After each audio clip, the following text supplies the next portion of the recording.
Lepas tu tengok tahun ni kan, ada orang istiqamah setiap tahun pergi Mekah, pergi Madinah. Tahun lepas tak boleh pergi. Macam cakap apa? Tahun lepas siapa yang pergi awal tahun dapatlah pergi. Masuk bulan 3 dah PKP, dah tak boleh pergi. Di tahun ni nak pergi pun takut. Kan? Macam mana nak pergi? Itulah cakap tu. Tu bagi membuktikan bukan sebab ada duit boleh pergi. Kan? Membuktikan ada duit tak semestinya boleh pergi. Berapa ramai orang Malaysia tak ada duit pun boleh pergi. Ada je anak tahun ni anak lagi. Tahun depan ada pula grup dia jadi ketua kampung, yang tahun bila tempat pergi pula. Lepas tu ada tu pula ada yang apa ni, ada skim pula, package daripada mungkin Felcra, Risda ke apa, bagi pula orang-orang tertentu dapat pergi. Ada pula orang niat nak belanja kita pergi pula lagi. Sudahnya dia ni ikutkan dia tak ada belanja pun boleh pergi. Kan? Tahun ni ada 10 juta pun tak boleh pergi. Mbak, kan? Belum boleh pergilah. Bukan kata tak akan pergi. Mudah-mudahan bolehlah pergi nanti, kan? Sebab tu ada satu hamba Allah ni, dia dapat pergi haji. Dia dalam senarai simpanan asalnya. Dia kata pakcik makcik standby. Tiba-tiba dia kena yang last kali Keti yang terakhir. Makcik standby besok kena pergi ni. Dia pun cakap, bang besok kita kena pergi. Buat apa macam ni? Dah last minute. Kita yang last kali, orang semua dah balik, kita baru nak pergi. Lagi baik tak payah pergi. Dia terlepas cakap, lebih baik tak payah pergi, ayat dia. Tuan-tuan, apa berlaku tuan-tuan? Dia pergi sampai Mekah, dia jejak kaki tuan-tuan, pap, langsung koma tuan-tuan, tak sedar. Menangis isteri dia, sebab isteri dia ingat apa suami dia cakap tu. Tapi isteri tak ceritalah kawan tu. Dia usung, bawa jugalah, buat syarat je. Mana tempat boleh buat. Lepas berapa hari balik. Sampai dekat airport, orang tanya, nak bawa pergi hospital tak? Tak payah, bawa balik rumah. Isteri dia kata, boleh. Tak apa ke ni? Tak apa, bawa balik rumah. Sampai rumah, elok tuan-tuan, sedar, tak ada apa sakit. Nak beritahu apa? Ni kisah benar, bukan kisah buat-buat, kisah benar tuan-tuan. Saya kenal hamba Allah ni, tu je. Tapi nak cakap apa tu, sebabnya kadang kita ni kan kena elok-elok cakap. Ada seorang yang saya kenal. Tak apalah. Tu Mekah tu nantilah pergi, dia kata. Dia nak pergi ni dulu, pergi Europe. Kan? Sebab Europe dia tak tahu bila lagi boleh pergi. Wah, dia cakap macam tu pula. Sudahnya dia menyesal tuan-tuan, dia dah tak boleh nak pergi. Pergi Mekah, pergi Madinah, bukan kata tak boleh pergi tempat lain, boleh juga pergi, kan? Pergi tuan, tak ada masalah, pergilah. Pergi Mekah, Madinah, lepas tu pergilah negeri Korea, nak pergi Melbourne, nak pergi apa pergi. Sampai masa tak boleh pergilah, tak boleh pergi tuan. Nak tunjuk kuasa Allah tuan. Sekarang ni pergi pula sampai kat negara tertentu dah kena kuarantin pula 14 hari kat sana. Buatnya positif, langsung dia akan terbang balik Malaysia balik. Sama juga Yang kelima, bercampur, bergaul dengan orang-orang yang soleh. Nak jumpa orang yang soleh ni, kebanyakannya nak jumpa ni orang soleh ni datang masjid, settle. InsyaAllah. Nak pula nama dia Salahuddin. Salehuddin kata nama dia. Soleh ada nama dia. Ahmad Saleh kata. Ramai betul. Kan? Dapat jumpa sini. Ya, tuan-tuan. Hubungan manusia ni tak terlepas dengan manusia yang lain ni, tapi kita kena pilih manusia untuk kita berbaik-baik. Mudah-mudahan dia boleh sama bimbing kita. Kawan-kawan yang kita kena cari adalah kawan-kawan yang mengingatkan kita tentang masalah kesilapan kita dan mengajak kita kepada berbuat kebaikan. Kemudian berdoa dan berzikir kepada Allah. Dan sikit lagi. Dan perkara-perkara yang perlu kita elakkan supaya kita boleh istiqamah. Apa perkara dia? Pertama, elakkanlah diri kita daripada ribah gemar mengata orang. Sebenarnya kena. Kalau kita sibuk kata orang, akhirnya nampak tak elok tu kat kita. Kita cakap pasal orang, benda buruk kita cakap tu boleh jadi dekat kita. Itu kena ingat. Kedua, jangan tidur berlebih-lebihan.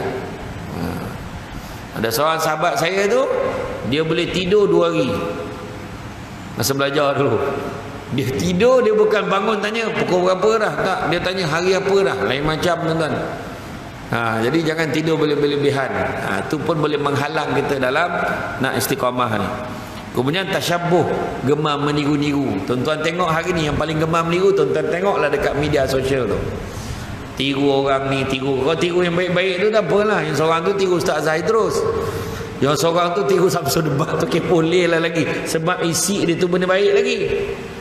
Ini orang tu berjoget, dia berjoget. Orang tu ni, dia ni. Anggap tu, tunjukkan tubuh badan dia semua kan. Meniru lagi, buat benda macam tu. Apa benda istiqamah tuan-tuan. Tak ada lah tuan-tuan. Susah lah nak cakap kan.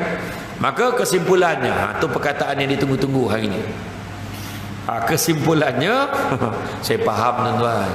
Step-step suruh berhenti tu faham. Dia bukan mata je. Dia kalau kaki dia dah berubah, pusing sini tu, makna memang suruh berhenti lah tu tuan-tuan. Dia tunggu saya pandang dia lah tu, baru dia tukar kaki dia tu kan.